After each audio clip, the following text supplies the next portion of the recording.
Popovich. Thank you very much for showing up today. If I see any familiar faces and I'm not waving, it's because there's lights in my eyes right now and I can't see anyone's faces, so I apologize. Let's kick things off with who I am. I'm the co-founder and CEO of Monomi Park, the game director of Slime Rancher. Hopefully some of you have played it. There's me on Twitter. I like to talk about game design a lot on Twitter, so if you're interested in the contents of this talk, some of it actually came from there, so there you have it. And I'd also like to first put out a disclaimer that this talk is not about how to make a great game. You need one of those for the contents of this talk to matter, and that this stuff might not be a fit for your game, and that's totally okay, because I don't have all the answers, no one at GDC does, and this is not the one true way of getting your game out there and getting people to notice it. But I do think that some of this stuff will help your game succeed. That's why I'm up here today talking about it. And what are we talking about? The three major topics of today are sell it with a GIF, staying relevant, and a place to call home. The TLDR version, though, is that this talk is about getting people to notice your game, to buy it, and play it repeatedly. That is the goal of what I'm about to do here. So talk about your game, notice it, buy it, play it repeatedly. But first, let's have some Rad Game Factz, shall we? First Rad Game Fact: thousands of games are released every year. Second Rad Game Fact: yes, seriously, thousands. I highly recommend that you subscribe to the ICO or ICO newsletter. Just Google it, and you will see all of the Steam games that are released every week. Last week was 156 games just before GDC, and that's 1 week. So that's what you're up against. And also, some of them even have marketing budgets, and you might not, so uh-oh. And finally, you're competing with all of them, every single one of them, whether they're good or not, big or small. And this is such a bummer that Rad Fox has decided that he's going to return to his home planet. Okay, but why? Why are you actually competing with all these games despite the size of your game, your genre, etc.? Why is a AAA release that comes out tomorrow actually taking customers away from you? And that is because of time and attention. And if you've been paying attention at GDC, you may have heard more than a few people talk about this at this point. Time and attention as the focus of this talk. And it's the core of why I make the games that I do and put them out there in the way that I do, and that's what we're talking about today. So we're gonna get right into a takeaway right off the bat, that your game is what customers buy from you, but time is what you buy from them. Don't forget that. It's not enough just to sell a game to someone because you're still taking something from them, and that is time. So earlier I'd said everyone else's games were your competition. It doesn't end there. I'm sorry that I'm starting with such a bummer at the beginning of the talk. I promise it gets better. But your actual competition is everyone else's games, as we just established, and that includes Fortnite. It's also Netflix and YouTube and Twitter and sad political news. All of that stuff takes up time and attention, and you need that if anyone's going to pay attention to your game, to buy it, and to play it. But don't worry, you are not the only one. Netflix says that Fortnite is bigger competition than HBO and Hulu. That is not just Netflix throwing some shade at their competition. It's time and attention. Also, major game publishers are feeling the impact of peaking attention. There's only so much going around. And there's also stuff like this, which is that they're starting to put like little trailers before a normal trailer, and it's because they know that you gotta see explosions like right away, or else you're gonna stop paying attention or scrub to 30% of the way through, which is what most people do with your video. So that's concerning. And we're going to really quickly take a look at the average day of an adult in the US in 2018. It was 4 hours on phone and tablet. So if you make mobile games, you have an advantage here. 4 hours of live TV, that's not playing video games. That's either watching sports online or on cable or just watching cable. 6.8 hours of sleeping, 8+ hours of work on weekdays, and you check your phone a bunch of times a day. And that doesn't even factor in eating, commuting, other life things, bathing yourself, all of that. So what we're left with is 2 free hours during the weekdays for new information, and 10 on the weekends, and of course that doesn't count any of the other stuff that you're gonna do on the weekends. So, like I said, starting with a bit of a bummer, but context is necessary for the rest of this. And so we're going to move on to our first major topic and leave the Rad 90s to sell it with a GIF. Okay, first of all, GIFs are good. They communicate things very quickly, they're a form of artistic expression, and they're very mobile friendly and easily shareable, especially on Twitter.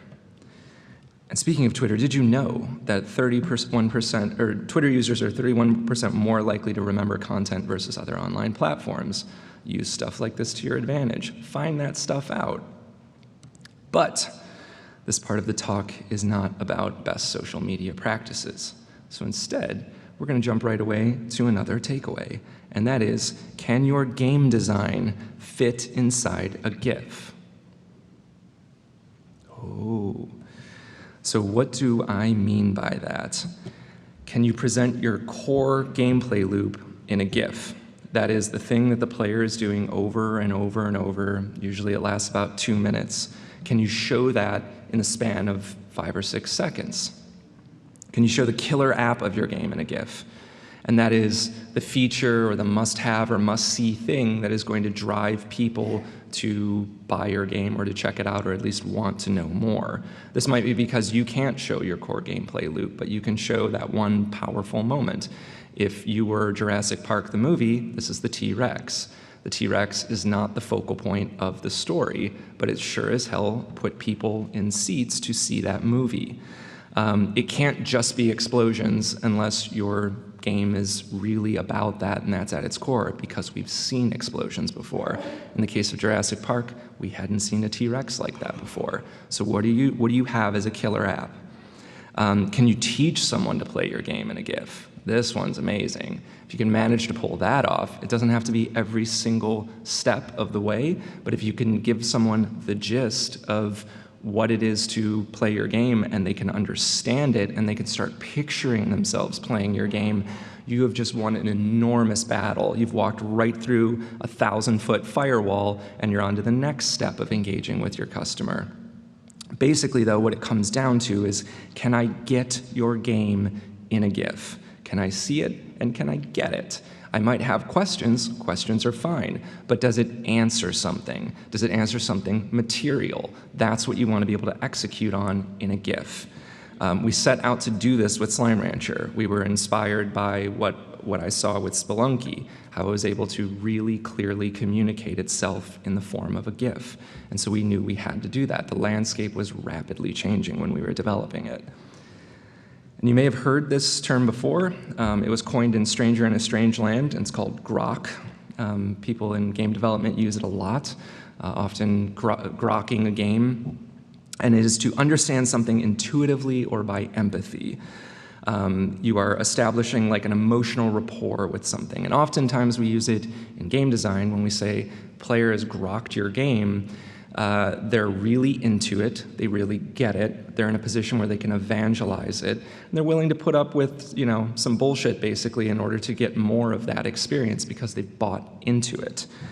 But here I'm applying this concept to before someone actually plays the game. Now obviously they're not going to grok your game via a GIF in the same way that they would had they spent hours and hours of playing it and achieved that level of grokking. But there is a shade of that, a grok light, if you will, where someone has bought into it based on what you've put out there for people to consume.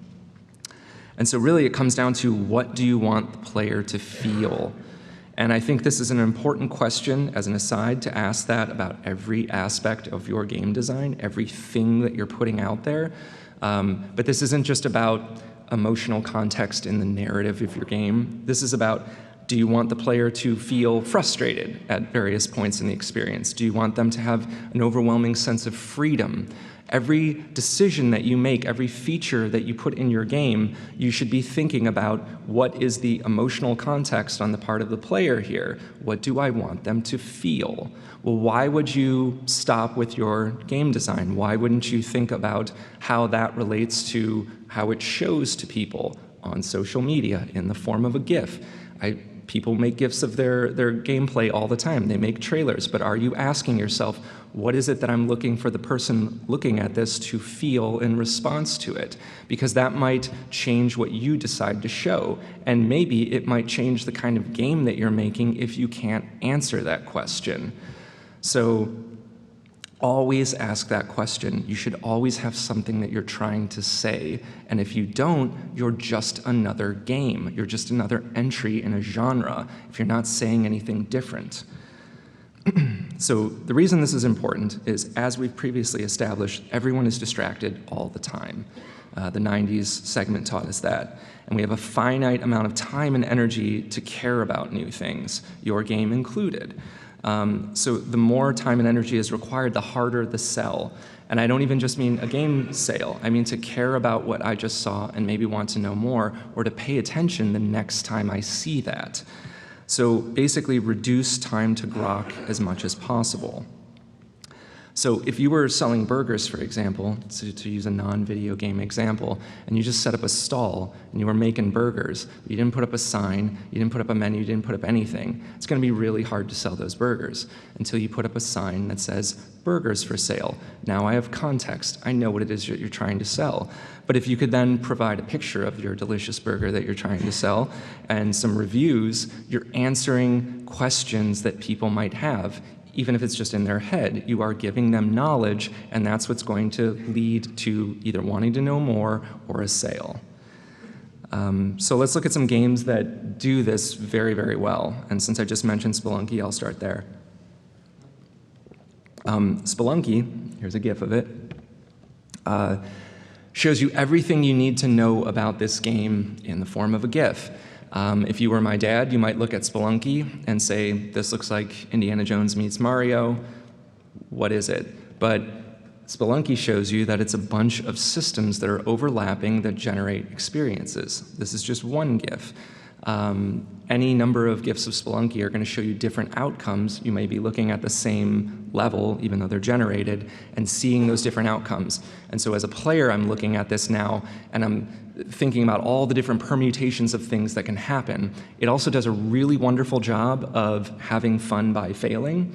And it shows you that in a GIF because the sequences that are occurring here are comical. I think this is pretty funny here. I think the player dies about 6 different ways here, and I think that's really great. So it does a great job of showing that off. Another one is Super Hot, and this is a great example because it's showing you a very, very simple concept, which is time only moves when you do, and then demonstrating how a variety of different scenarios can play out using that as your main power in the game. It also does a great example of showing that there's a huge difference between complex design and complex ideas. You want to generally avoid complex ideas when you're trying to convey or when you're trying to sell your game.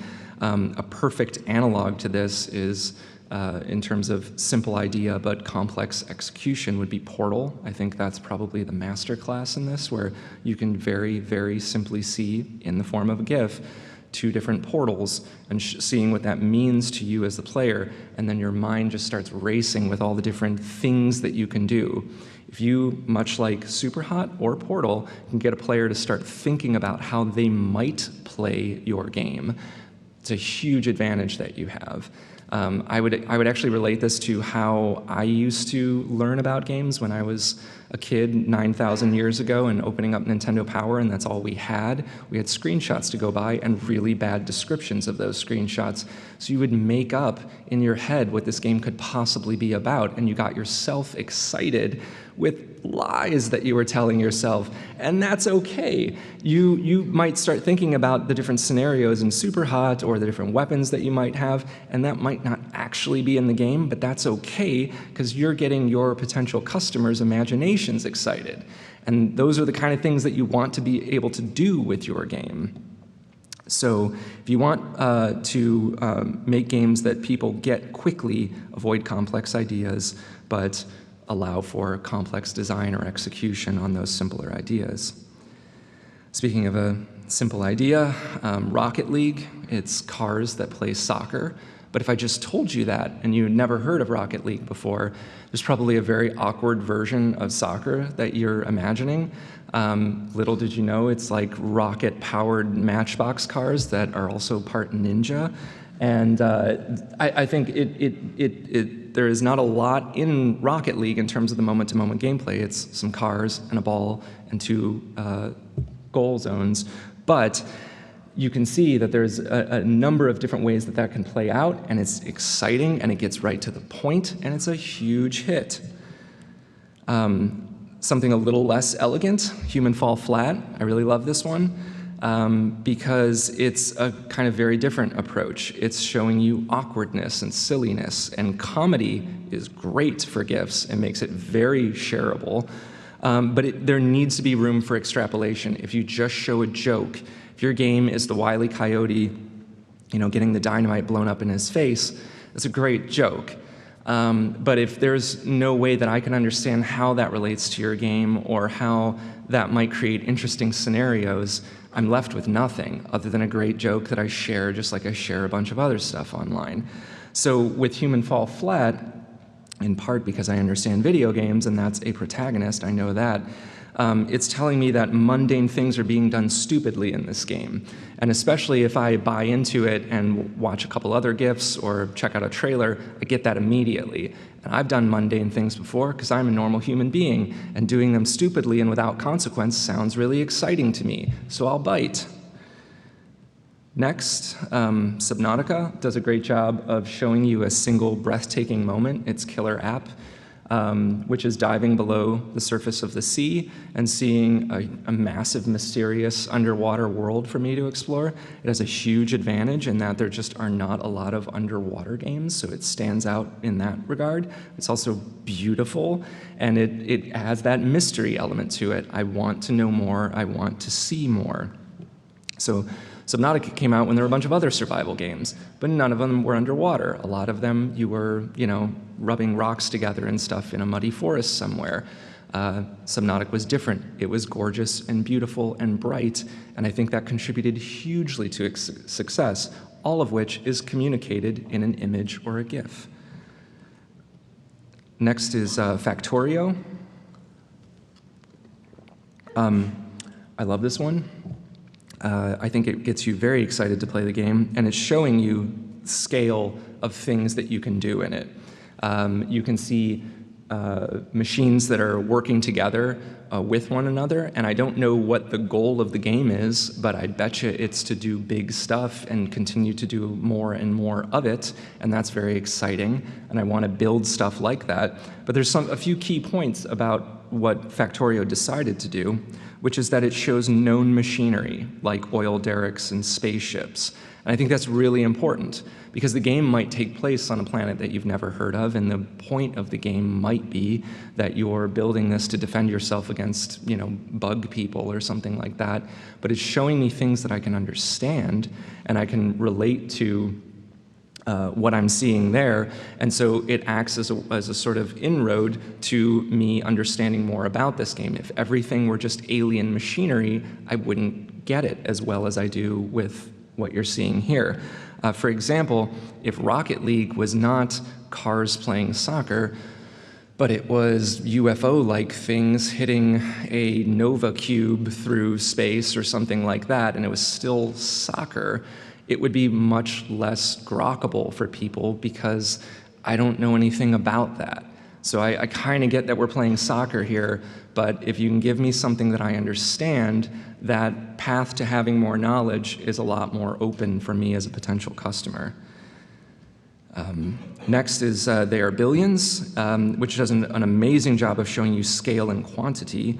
It's very awe-inspiring, I think, to see the hordes of things that are attacking this city. I immediately want to know what that's all about. It doesn't tell me in this GIF who I am, but I imagine I'm not the zombie things. I imagine I'm the homes and castles and everything that seems like they are trying to protect themselves. So I have an idea right away about what this game is about, and it's showing me the killer app, which is billions of zombies coming at once. It's also not a giant 3D experience. It's something that you might even be able to see on iPad, and yet it does a wonderful job of having an awe-inspiring scale moment. It doesn't need to have a giant 3D T-Rex. It's showing lots of little characters running at a city, and immediately you get this gut feeling like, that's not good. I should probably protect against that. Slime Rancher similarly shows quantity. We think that's one of our secret sauces, is that much like They Are Billions, in Slime Rancher you're seeing hordes and hordes of slimes bumping into one another at any given moment. It's a physics nightmare under the hood, but you don't normally see that in a game, so even if you're a person who doesn't understand game technology or just a little kid, you haven't seen something like that happen before as regularly in front of you, and so it just feels different. An RTS that has billions of things coming at you feels different, so you're winning a battle. However, if you can do the giant T-Rex, you should absolutely do the giant T-Rex. If you have the budget for it, I'm probably talking to the 4 AAA people in the room right now, but if you have the budget for it, show it. But I do want to add that there is a wrinkle to what Monster Hunter does. I think it does it particularly well. That is, I think they flip the script and they focus on the monsters, not the player. So Monster Hunter trailers and anything that they're sharing online typically is not showing you crafting systems or anything like that. That's all ancillary to the big show, which is giant monsters doing cool stuff. And their marketing narrative is very, very consistent in that regard. So anytime I pick up some Monster Hunter marketing, a GIF that is being shared online, it's a very consistent message. I am a little strong, brave, probably stupid warrior in this case, fighting enormous monsters, and they seem very overwhelming, and that narrative is very, very consistent. And I do include this. I'm up here, so I'm going to talk about Slime Rancher some more. If you saw my previous talk, we thought about this from the very beginning. The action comes at the screen. It's bright and cheery and very easy to parse, especially if you're just scrolling through on something like Twitter. And it has lots of physics, and I already covered as to why we feel like that's important. Probably a better segue to this to make it more powerful would have been from Monster Hunter, but I'm going to go to one last one, which is Baba Is You. I think this game is great. It's a recent release, and I mean no disrespect to it, but on the surface, a indie pixel art turn-based puzzle game is probably not something that a mainstream gamer audience is going to be, going to care about. However, this game perfectly teaches you how to play it in a GIF. This does it right here. And I think it's it is an otherwise a sort of very complicated game to understand, but it teaches itself very, very beautifully. And you immediately start thinking about all the different permutations of this. And I think it contributes hugely to its success. It has a very strange name, has a very strange rule set, and yet it teaches people how to play a game. It's currently doing very, very well on Steam, last I checked. I'm sure it'll do very well on Switch as well.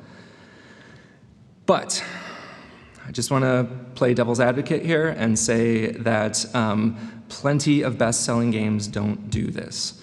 So I'm going to keep saying this throughout the talk. If your game doesn't do the things that I'm talking about, it's fine. You're going to do other things. But in summary, your customers have finite time and are highly distracted. So make a game that customers don't have to work to understand. Make a game that sells itself in the span of a GIF. Doing so will actually affect your design. If you set out to do this from the beginning, it will affect your game design because you'll have to be lean and focused in order to do this. Customers need knowledge. It makes it easier for them. And as Johnny Utah famously said, knowledge equals sales. All right, so let's move on to the next topic, which is staying relevant. And I'll just say right now that this is the most difficult and expensive part of the three things that I'm talking about today. So what is staying relevant? It is having new content to play over time, remaining community relevant to play over time, remaining streamer or YouTube relevant over time, with a goal to continuing to sell over time. Some of you are probably already doing this with your games, and that's great. This will just be a refresher. Maybe I'll have something new to offer here. But the takeaway right away is that I believe that your game needs a pulse to survive. Games with a beating heart have a far better chance of staying on the charts, and very rarely does anyone these days release a game and just walk away from it, and 6 months later, it's still a bestseller. Those instances are extremely rare. I wouldn't bank on that. Unless you're Nintendo, they can manage to do that. So how do we keep the pulse? The two major ones are content updates for your game and having a multiplayer sharing feature in your game. Both of those together, and that's the most powerful cocktail. But there's also content creation from your community. If you've released a tool set and you foster that and players are able to make their own content, that's huge. There's community scene and competition. This pretty much requires multiplayer to work, but you can be very, very clever about that. And then porting to other platforms. This might seem like it's not a means of staying relevant over time, and certainly maybe not as powerful as some of the other ones, but it is, on its own, a very useful tool, especially if you are releasing special or deluxe editions of your game as you port it to new platforms over time. Basically, try to treat every port that you do as a new launch of your game. Try and have some opportunity to scream about it again when you port it. Don't just say it's now available on this platform, thank you, good night. Then there's community engagement. This one really is necessary to work, really requires some of the other ones in order to be best. Very rarely can you just release a game and engage with your community, and that's going to keep you relevant for 6 months to a year. But it does work very, very well in concert with content updates, multiplayer, and especially a community and scene competition. But why do you do this? It sounds expensive, it sounds like a lot of work. Well, it's because long-term support of your game is becoming expected. I'm sure you've read 1 or 2 Steam reviews that say things like dead game, negative review. As unfair as that is, it happens. Supporting a released game is easier and less risky than building a new one. Obviously, you need to already have some traction. If you have shipped your game and it didn't work out, continuing to support it might not be for you. And just remember that concurrency is king. And that is not just about making an online PvP game, so obviously you need concurrency in order for it to work. I'm talking about at any given moment, the total number of people playing your game in this moment, by the day or by the week, is really important and really relevant to your success, even if you have, like we did, a single-player offline game. And the reason for that is it's relative. You don't need to target 10,000 concurrent users in order for it to be material to your success. You need to target a relatively small number of people that can grow into a bigger one. And that will then lead to sales because it is a tiny little zeitgeist that can grow into a bigger one. And since I just mentioned it, how does this lead to sales? Well, viral mechanisms on Steam, PS4, and Xbox. This is one of the principal ways that we sell on Slime Rancher. We don't spend money on marketing, and we rely on this, which is we support the game over time, and people play it over time, including existing players who have stuck with us. That's really important because all the while they are blasting to their friends list on these platforms that they're currently playing Slime Rancher.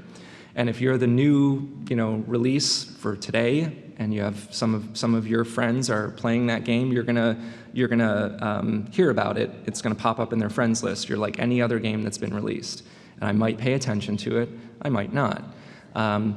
And if that's your only chance that you're going to encapsulate that little weak launch moment, and that's it, you just drove right past a billboard and you just crossed your fingers that maybe people paid attention.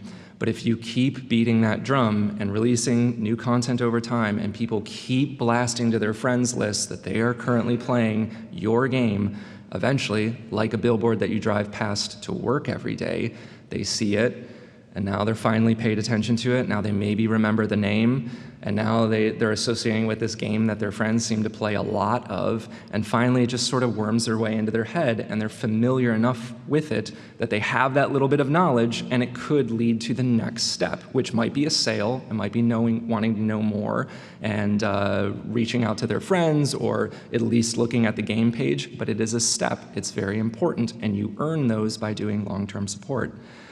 Wish list conversions and gifting from sales is another one.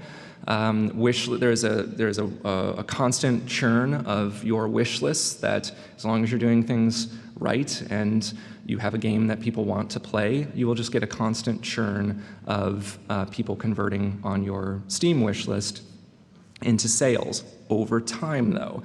And a lot of that comes up when Steam broadcasts to customers that a game from your wish list is on sale.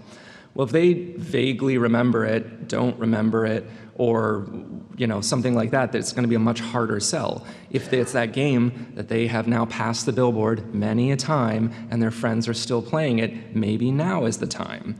But maybe it's not. And that's my third point, that sometimes people are just busy and distracted, and maybe they're not going to buy your game now. We established that everyone's very distracted. We don't have a lot of time going around. It doesn't mean that they hate your game or they're never going to buy it. I think sometimes we fall into this trap of thinking, I'm going to release my game, and all the people that are going to either buy it or not are going to do so, and that's it. You got to keep working it.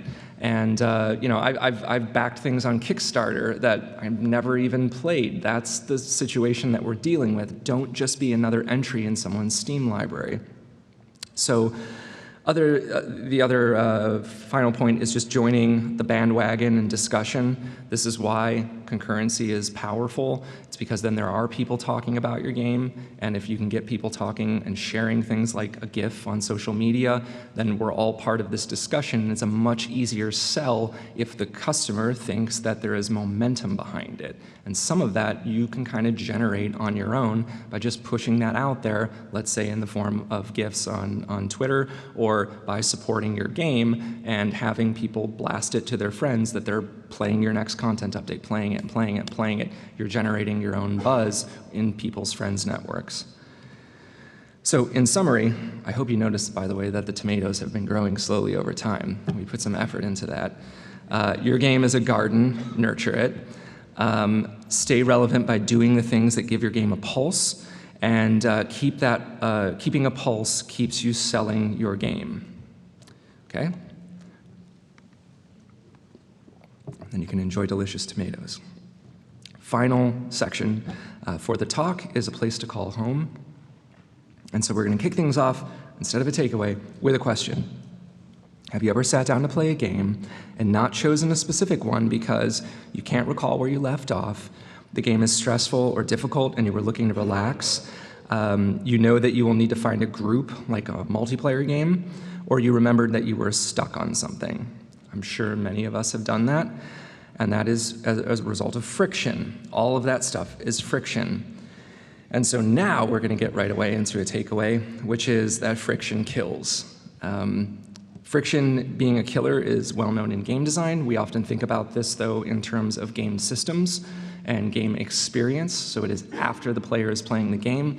If they encounter things that are bad or that impede their progress or are confusing, anything that keeps them from playing your game and keeps them from enjoying it that you are likely responsible for, that is friction. But I'm talking about the idea of friction being friction itself. So not to get too out there, but it's the idea that friction exists in the game that is creating friction from anyone playing your game. And so the solution to this is to give your game a place to call home. So what is home? Home, by my definition, is any environment, mode, or activity in a game that allows for relaxed, low-consequence play, but still issues meaningful rewards or progress. I don't think this is talked about nearly enough in games, and I think this is really important, and so that's why I devoted a whole section to it. This is not a literal home base in your game. This is often the kind of the cozy aspect of your game, and it doesn't mean because you're making Animal Crossing or Stardew Valley and you've made a cozy game. There can be cozy moments in very stressful games and very big action-oriented games, and as long as it conforms to this definition here, that would be this game's home. And so I'll give you some examples. In Destiny, it's running patrols and bounties.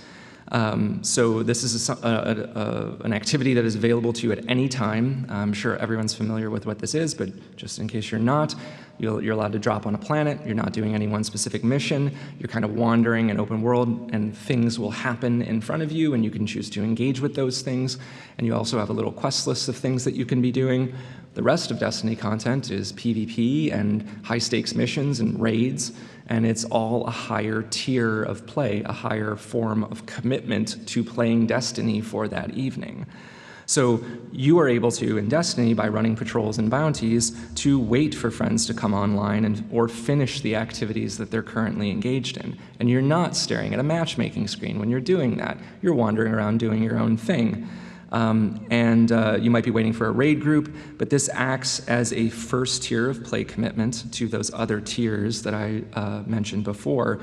And it's important to note that even legendaries can drop when you're wandering around here, one of the best rewards in the game. Diablo 3 does a fantastic job of this, where go in a direction and you'll be rewarded equally for whatever it is that you're doing. So it just feels good. It's like Mac and Cheese, the video game. Fortnite, PvP game. I'm terrible at it. I get killed right away, but there is a battle pass, and that has objectives that allow me to get meaningful rewards and do things other than trying to be 1 out of 100. So this, I think, was one of Fortnite's brilliant moves. Is they realized we have a game where we put 100 people in the room and 99 of them are losers. And you might not think about it that way. You might be very, very happy, getting in the top 10%. I'm happy if I can kill one person in it. But it has these things that I can pursue on my own whenever I want to. And hey, a bunch of times it's just doing the thing. It's just playing the game, and I can decide to go somewhere, do something, or have a different objective that isn't being the best out of 100 people. Mario Odyssey is obviously a pretty relaxed experience, but there are definitely bigger challenges in it, and it isn't really just about sheer difficulty that we're talking about, but its version of home is collecting moons from past levels. And the reason for this is, like I said, you don't sit down with Mario Odyssey and think this is going to be like Counter-Strike levels of stress, but going to a new world, having a new world open up to a player, like when you leave, I don't know if I'm remembering correctly, but leave the desert and go to the city, that is a source of anxiety to some degree. I mean, you might be totally fine with it, but there's a big unknown. You now are going to have a bunch of new objectives thrown at you. Anytime like a zone opens up in a world, it's a mixture of excitement and anxiety for the player. And so going back to levels and places in a world that you are very, very familiar with and doing it kind of on your own terms and knowing that you don't have to maybe finish the whole level, you just have to get the moon that was halfway through it, and it is overall contributing to your progress and your ability to go to newer places in the world later. That's huge. Because if it were just about forward momentum, you are going to have players that get stuck eventually. Next, MMO daily quests, love them or hate them. They're a great way of getting people just to sit down and actually log into the game and immediately have something meaningful that they can do. Because at any given time, most people don't have a lot of friends online that they can play the same game with. A lot of times, playing games with your friends is different people are playing different games, or we're in the same game, much like I was talking about with Destiny, we're just doing different things and chatting. So dailies give you that entry into a giant, complicated world with a lot of moving parts, but it gives you a focused daily thing that you can sit down and grind out, and you get rewards for it. In the case of Spider-Man, I like this one because its version of home, which is swinging around the city, looking for things to do, and perhaps encountering things happening randomly in front of you, it's also the best feeling thing in the game. You might like its combat or its story or whatever, but you're wrong. Swinging through the city is the best part of any Spider-Man game ever. And it's great that in this game, that is how you get around and find new things and engage with higher tiers of play commitment. But swinging feels good all the time, and that's huge for Spider-Man. Spider-Man's having a great year. It's huge. Next, Minecraft and games like it basically are just pure home, gathering for projects and building them. Everything that you can collect contributes to grander visions and projects. So in Minecraft, you might be looking for diamonds, but if you're collecting other resources, eventually you might use them. That's huge. It always feels like wandering equals some form of forward momentum. So again, you might not be making Minecraft, you might not be making a game like Minecraft, but think about how Minecraft achieved that, and maybe you could do something like that. Breath of the Wild is just almost another pure home experience, other than when you're doing dungeons and kind of the higher level challenges in the game. But wandering over the next horizon, it's always offering you something.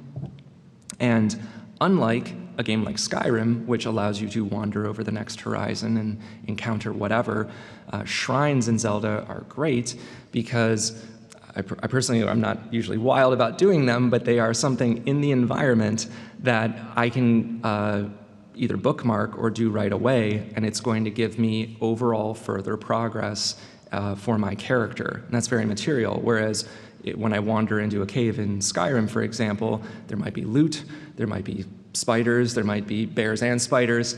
I don't know what I'm getting, and that on its own is powerful, but being able to spot things in the world and go, that is going to contribute to my overall progression just by the virtue of my doing it and engaging with it, that's great. Agility orbs and Crackdown are another one. Slime Rancher, also tending to your ranch, wandering. Home is kind of my thing, so I wanted this game to have this from the very beginning.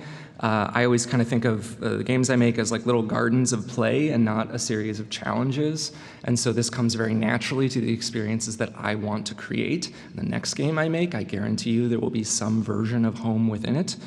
But finally, sort of playing devil's advocate again a little bit. It's also a sort of a design talk, so you had to say Dark Souls at some point or the lightning bolt would hit me and I'd die.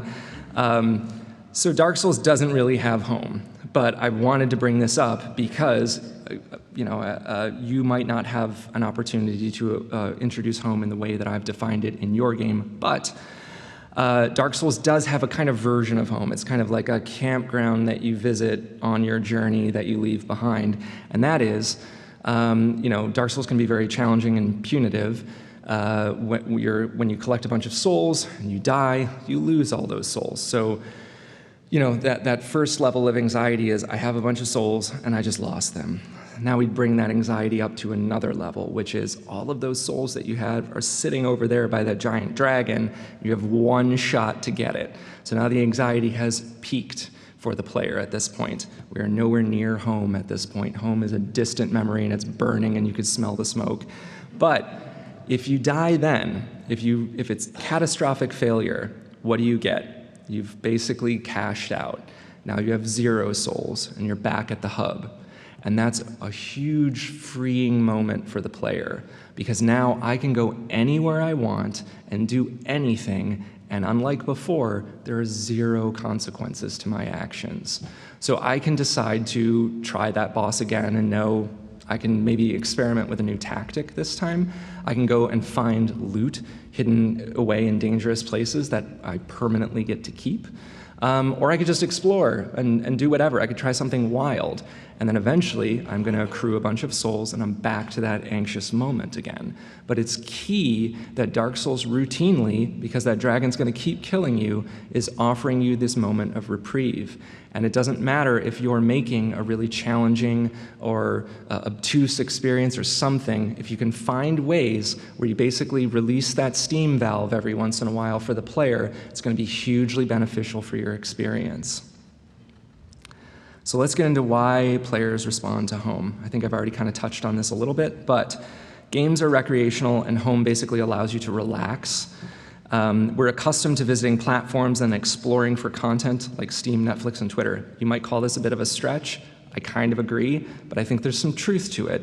A lot of our experiences these days are visiting platforms that offer a wealth of content that we dig a little bit, and we go further and further tiers of engagement with these platforms. So you might be deciding, am I going to play games or watch a movie or watch sports tonight? You choose movies. So now you choose between your service providers for those. You choose Netflix. Now you're browsing through the content that you could consume. You decide to act on one. Maybe you watch it. Maybe you go for the next episode. You have continued to engage further and further. So one, why not let your game be just as easy to engage with, and why not let the game itself offer that experience to someone? Because it is really easy for me if the dragon crushes me and then I lose a level if I've at 0 souls in Dark Souls, for me to shut it off, pull out my phone, or watch Netflix because I'm done with this shit for the night. I'm tired of failing. So offer home, and I firmly believe that it'll allow players to engage with your game more easily, make that decision to sit down with it. There's always some amount of anxiety around PvP, team play, spending currencies, ranked play. I think I've already covered this. So home gives you a starting point and a go-to during play sessions. So home is what gets people in the door, but it's also that comfy couch that you could return to in between higher tiers of commitment within the game. But why is home good for your business? So selling a copy of your game just isn't enough. Having people play your game and play your game repeatedly, as I've covered earlier, is key. Home does this. So players playing your game over time will increase sales, home gets players into your game, and home increases overall play time because of lack of friction. Now you might be saying, just wait a dang minute. Isn't some of the stuff in this talk the kind of strategy that is used by games as a service? And I would say yes, and that's okay. Copying business practices that work is okay. Even if you're not really in that business, it's okay. Steal the good stuff. I could learn something about selling my game from that successful burger stand that I talked about earlier. Copy it. Why not? Why not just try and fit in the mold of what everyone else is doing? If you do that, you're another game now. So to kind of bring it all together with Slime Rancher, it was a single-player offline indie game. It was released over 3 years ago. The original dev team was 3 people. Very, very humble beginnings. And it is also not a typical games as service genre, not by any stretch. Single-player offline indie game about ranching slimes and farming. It's far away from that. But that didn't stop us from releasing 18 significant content updates so far, with another one on the way. It has weekly and holiday activities and community contests, and those activities are just generated within the game. We took a page from Animal Crossing, basically. Animal Crossing is not, at least the older ones, weren't an internet-connected game, and yet it had daily stuff. It felt alive. We just copied that. And it's still being ported to new platforms. We make a big deal out of it every time we do that. And has maintained strong revenue since its release, and December 2018 was our best month ever for what was then just almost a 3-year-old game.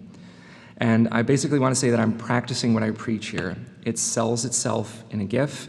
It has maintained relevancy by nurturing the game since its release, and has copious amounts of home in it. That is usually one of the #1 things, they're not using home, but the #1 things that our reviewers point out is that they could relax when they play it.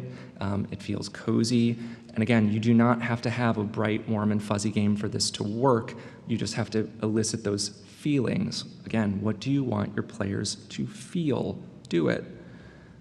But it also does other things not covered in this talk. And it also doesn't do lots of things that make other games successful, maybe including yours. And so remember that the stuff in this talk will help your game succeed, but it is not the only path to success. So I say, instead, take the stuff from this talk and everyone else's talks that make sense to you and your game and make your own path to success. And good luck with that.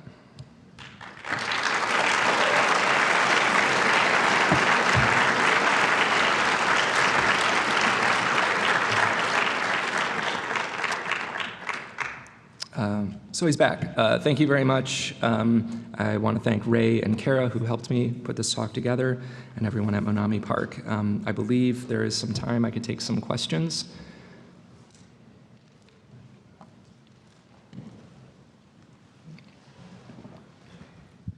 I really love the talk, so it's a good follow-up to what you did last year, too, a couple of years ago. Kind of reflecting, you said that December was your best month revenue-wise. What would you tell yourself, beginning Slime Rancher? I know that you could probably tell yourself a lot, but what's maybe a couple of key lessons having gone through that whole process now, especially from this perspective? So the question is, what would I tell myself 3 years ago from when we were in the December of last year and at the peak revenue? Yeah, so we had set out to sell 100,000 copies of the game. That was our goal, and I think this is important. That obviously we sold way more than that, but we did not. We weren't thinking in terms of let's just see what'll happen. We tried to make a game that we thought we could sell 100,000 copies of, and we had a plan for what we would do if that happened. And I think that is very relevant to what I was talking about with concurrency. We weren't aiming for let's see what happens. We wanted that 100,000 because we knew that was the momentum necessary to maybe get us more. And it turns out that that was very much the case. But you know, I think. Yeah, I don't know if I totally answered your question there. Obviously, I would be very excited, but I think I might be slightly discouraged at how much hard work was necessary to get to that moment.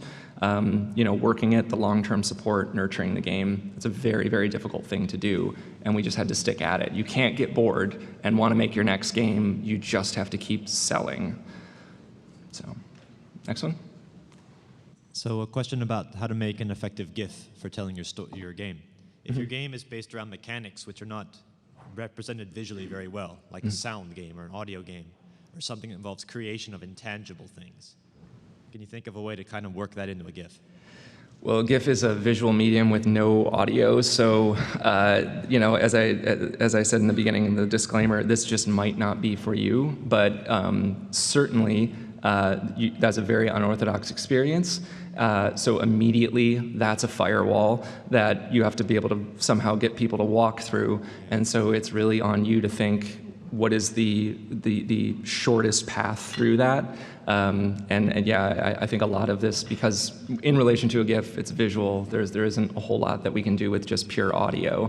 And perhaps there's, you know, Twitter, like I said, is very good for delivering that visual information very quickly. Find a platform that delivers audio information very quickly, but you're definitely up against it because even movies on Twitter and that will have subtitles on it because they know people just aren't listening to audio. So you have your challenges ahead of you, I'm sorry. Okay. Yes. Sorry. Fantastic talk. Thank you. I'm going to force my whole team to watch it. It's like exactly what we need right now.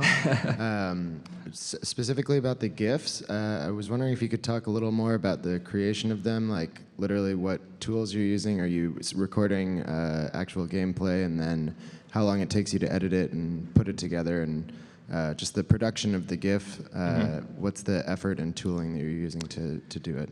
So the question is best practices for making GIFs, how you do it. Fortunately, I have someone who does that. Early on, we early on what we did was we added a feature in Slime Rancher. A lot of people don't know that this exists, but on PC, hitting G generates a GIF of the last, like, I think it's 5 seconds of gameplay. There are like third-party solutions to that as well. I think it took Mike, the other co-founder of Monomi Park, like probably half a day to put it in. It has generated a ton of community GIFs, which are great, but also it allowed us to very quickly create those moments early on when it was just 2 or 3 of us that worked online. They were probably totally unoptimized, and Kara, our communications manager at Monomi Park, would probably never put those things online. But when you're small and lean, scrappy, that was a great solution. Now, she could probably do a talk on best practices in terms of recording footage and that. But there are a number of people who are really, really good at making GIFs, and they will share those processes with you. I don't know if you've I totally forget the name, but there is someone who makes like amazing Devil May Cry GIFs, and they're not Capcom. Definitely check that out because they're gorgeous and perfectly formatted. So, but early on, I totally recommend put a Make GIF button in your game. It will save you a ton of agony later. Yeah. Thank you so much. Nope. Thank you. Hi. So you touched on a little bit in your first with the first question, saying how you went into this saying you want to sell a certain amount of games. You also touched on earlier on about sort of games as a service and sort of how Slime Rancher is, as you say, a game as a service. Did you go into that even early on, like the first year where you were developing, to make it a game as a service, or did you go in thinking it was going to be one shot and then you're going to move on to the next project? Okay, so the question was, did we walk into it thinking we were going to like use the games as a service model? I actually covered this in a talk from a couple years ago, but in brief, we knew we were going into early access, and we also didn't want to do the early access version where it's like, here's a bunch of bug fixes, see you in 6 months, and maybe we'll have some content, because I think people get very angry about that. So as soon as there was a response to it, we got our stuff together and leveraged, I used to make MMOs, and so did Mike, the other co-founder of Monomi Park. We immediately leveraged basically our MMO experience. Games as a service was definitely taking off at that point. It was just a natural fit. I got an amazing education at 3 Rings as to how to make and run an online game, so I had that experience. So definitely seek out things like that, learn, like I was saying, steal other people's business practices. There's things that WoW does that is applicable to your perhaps a very, very small game. And so, yeah, we immediately conformed our early access experience to be more games as a service. We had our patches that were completing early access as content updates, and we made trailers for them and gave them key art, and we got people very excited about just normal early access updates. But there was always a hero element to every patch. So we would never, like I said, just do, here's some bug fixes, and we changed the bridge model, and the VAC pack now in Slime Rancher looks a little bit different. We had something that we can put on a piece of key art that was exciting, ideally a character, to get people excited about this content update, and then really, it just sort of worked that way, because early access is launching your game, period. I've said that before and stand by that, so thank you. Thank you so much. Mm-hmm.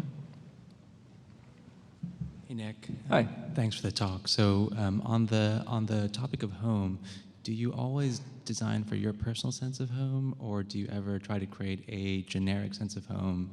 And if so, how do you go about finding that generic, broad sense of home?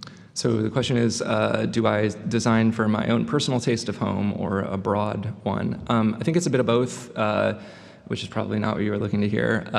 But you can't avoid putting your own personal tastes and preferences into experiences. In